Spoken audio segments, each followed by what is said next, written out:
Hey, what's going on, guys? Ram Gaming here, back to the video. Today's episode, I wanted to just quickly go over Mistweaver Monk, some of the new changes that are coming to War Within, do a very quick high-level overview of, kind of how you play Mistweaver Monk.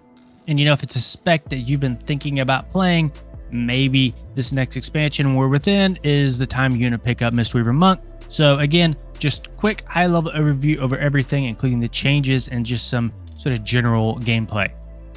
Okay, so the first thing I want to talk about was the removal of Essence Font. Essence Font has been completely removed, is no longer in the game. And the reason to me that this is very important is because it was a way that we could proc our ancient teachings. So sometimes our Jadefire Stomp, you had this sort of 5-second lag as Jadefire Stomp was on a 20-second cooldown. You had a 5-second lag on your ancient teachings, which only lasts for 15 seconds, and sometimes you had to fill that gap with an essence font to get your ancient teachings back up.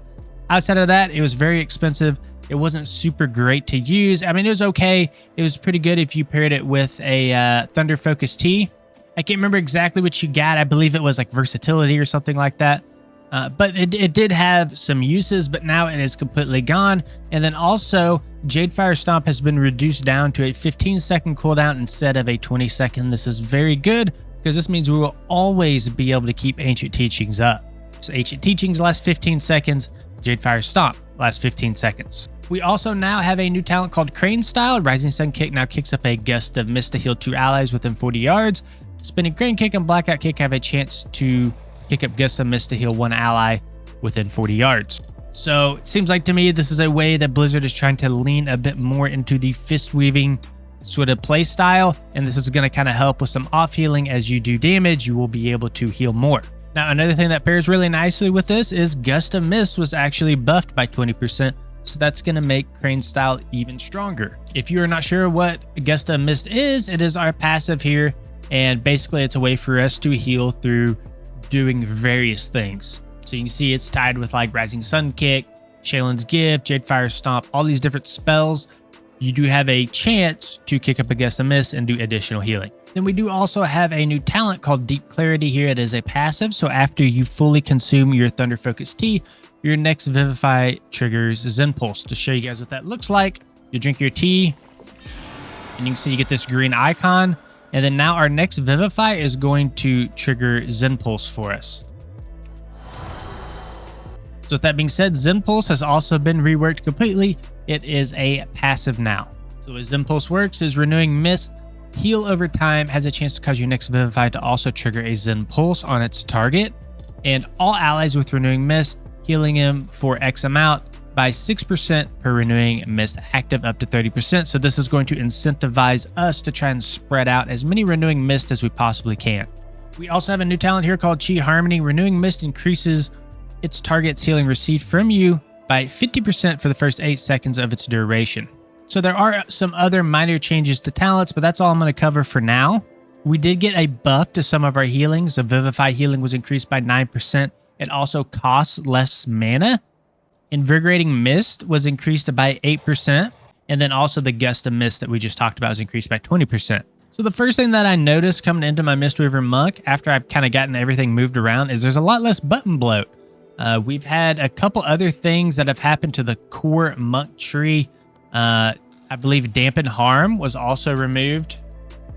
Yeah, Dampen Harm's not in there anymore. It looks like the core Mythic plus Monk build is no longer taking Diffuse Magic. I don't know if that'll stick around or not, but that's another button that gets removed. We also have, of course, the removal of Essence Font. Zen Pulse has been redesigned, so there's a lot less buttons that I have to worry about now on Mistweaver Monk, so that is really nice to see. I would assume that Mistweaver Monk is still an absolute pumper like it was in Season 4, and the reason I say that is because nothing seemed to really get nerfed. Everything seemed to be positive changes across the board, so overall, I would say Mistweaver Monk is still in a really good spot right now, and they're probably going to be great going into War Within. Okay, so I'll just quickly go over how to play Mistweaver Monk if you never played it before and you're thinking about playing it in War Within, just kind of what the rotation looks like, just kind of, how the spec plays, what you should be focused on, that sort of stuff. So first thing that I focused on is getting my Renewing Mist up on as many targets as possible. I do notice now that it has 3 charges, which is very interesting. That's something I missed earlier. I'll have to see where that's coming from. I'm sure there's a talent change in there that I missed. But there are 3 charges of Renewing Mist right now. There's a ton of passive healing that comes through your kit by keeping Renewing Mist on as many targets as you possibly can. So that's, you know, like, I don't want to say it's your #1 priority, but it is something that you should be mindful of.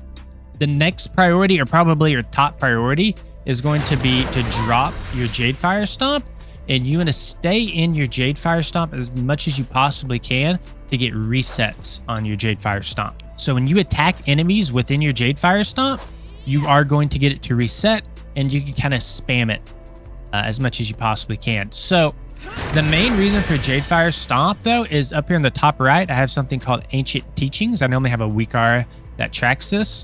And just to read it out here, Tiger Palm, Blackout Kick, Rising Sun Kick, heal up to 5 injured allies within 40 yards for 170% of the damage done split evenly. Also increases stamina by 5%. So this is how Mistweavers heal through their damage. It's by keeping that buff up and then just continuing to do damage. And you also want to reset Jadefire Stomp as much as you can because it does a burst heal. It does burst damage, and it also allows you to kind of reposition as packs move. So, #1, get Renewing Mist up on all your targets. #2, drop Jadefire Stomp. And then from here, we have Spinning Crane Kick. It's sort of a channeled ability. You kind of spin around, you can do damage, and this will do an insane amount of healing on AoE packs because the more damage you're doing, the more healing that you're doing. The more mobs you pull, the more damage that you do. Now, for your single target rotation, typically it is a Rising Sun Kick into a Tiger Palm, Blackout Kick. So each Tiger Palm that you do before a Blackout Kick will cause your Blackout Kick to cast an additional time, basically. And I believe it's 2 kicks per cast of Tiger Palm, and I think it caps out at 4 if I remember correctly. This talent was called Teachings of the Ancient Monastery, or Teachings of the Monastery. And it seems like it's locked behind the hero talents right now. It's not in our talent tree anywhere. But just know for your single target rotation, I have it all in one button. I can put that macro in the description of the video if you guys want to check that out. But again, Rising Sun, Tiger, Blackout Kick. I do apologize. It looks like it's 1 charge per Tiger Palm. And for the most part, what we just covered is 80% of your healing. Now, obviously, there's going to be emergency situations, big burst phases that you have to learn to heal through. But for now, that will cover most of it. One of your main cooldowns is going to be the Red Crane. And basically what this is going to do is just going to buff your other abilities. So your Spinning Crane Kick is going to do more healing, and your Rising Sun Kick is going to do more healing. And this will also reduce the cast time of your next Enveloping Mist by 33%, stacking until you get like an instant cast. But of course, if you want to, you can always just channel a Soothing Mist. So I have another macro here where I can channel a Soothing Mist into an Enveloping Mist into Vivify spams. And what I just did right there will take just about any target in the game from a 1% health to 100% health very quickly. It's very potent, but it's very expensive. So if you do need burst single target healing, I can also put this macro in the description of the video. But what it does is it channels a Soothing Mist. While your Soothing Mist is channeling, your Enveloping Mist does become an instant cast as well as your Vivify. And Vivify does a lot of healing. It does a lot of single target healing. It does AoE healing as well through our Invigorating Mists. So I have a single target damage macro, and I also have a single target healing macro. And this is going to reduce a ton of button bloat on my screen. Okay, let's continue to kind of move down the line here. We also have Revival here. It's like a burst heal. The healing's okay, medium healing, I would say. So I use it for the healing all the time, but you can also use it, and this is probably where it's more beneficial, is to remove all poison, disease, and magic effects. Then I guess I still have a couple things I want to talk about. The other big healing cooldown, and this is a huge healing cooldown, it's called Shaylin's Gift here. So basically, as you're attacking targets, these little clouds are going to be forming on the ground. Kind of see one here, I believe. You can see there's another one there.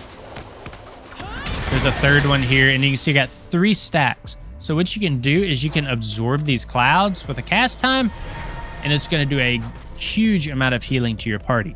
So these will passively generate in combat, so you don't have to like run over the cloud or anything like that. It just, you press it and it just kind of soaks the clouds in and it does the healing. So that will also be a very potent cooldown that you can utilize. All right, then the very last thing I'm going to cover just for the purposes of this video is Thunder Focus T and Mana T. So Thunder Focus T basically just buffs your next ability, and this can either be Enveloping Mist, Renewing Mist, Vivify, Rising Sun Kick, or Expel Harm. Now, one thing to note is that this does proc your Zen Pulse. So it's very important that you are using this on cooldown and you're buffing one of these spells. It's going to be up to you which one you want to buff. They all have their pros and cons, different scenarios for different things, right?